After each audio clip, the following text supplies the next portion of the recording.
Madam Speaker, while strengthening our social safety net is crucial, we must go further. It is not enough to support people in times of hardship. We must create pathways out of poverty. Last year, I announced the Hope for Children Trust Fund, a groundbreaking initiative. The reality is that thousands of children in low-income families reach adulthood without any savings or assets to help them get a start in life. This lack of capital perpetuates generational poverty. We must break this cycle. I don't think people understand, well, I'm sure people do understand, the difference in life outcomes for a child who grows up in a household where that household has some asset base, whether it is a house or a piece of land, or their father had a car, or their mother operated a business, relative to a household where the child will have no asset on which to rely. Total difference. And that, Madam Speaker, is the critical characterization of the Jamaican society. And that is why we see that Jamaica has this wide disparity in terms of income distribution. The income distribution disparity really starts with the initial endowment of households. I mean, you'll always have households that have endowments and fail.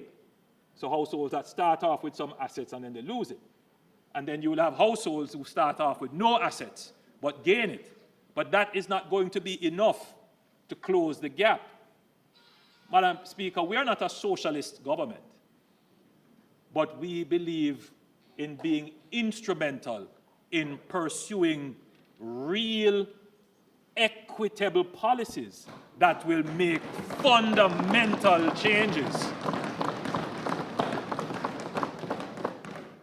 to the income and asset profile of the country.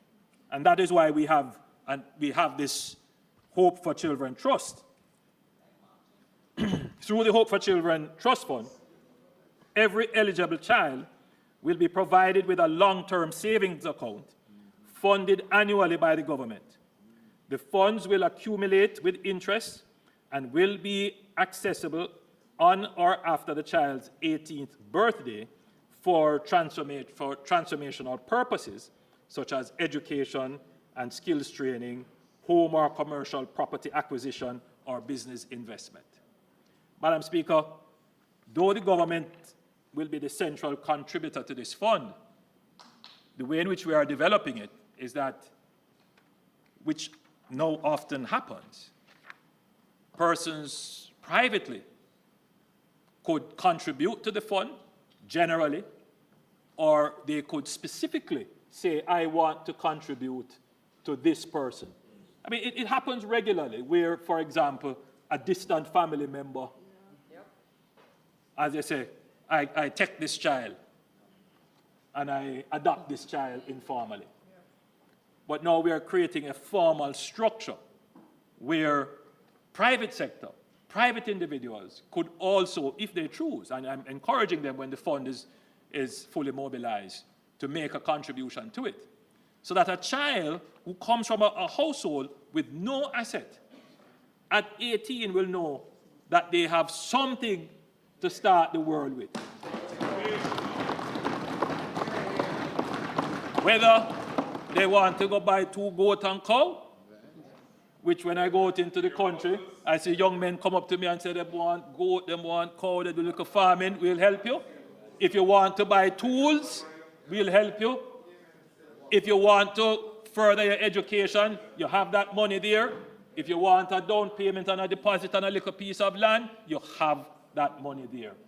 So we will give you that start to correct the historic intergenerational endowment inequality that has plagued us from the days of enslavement.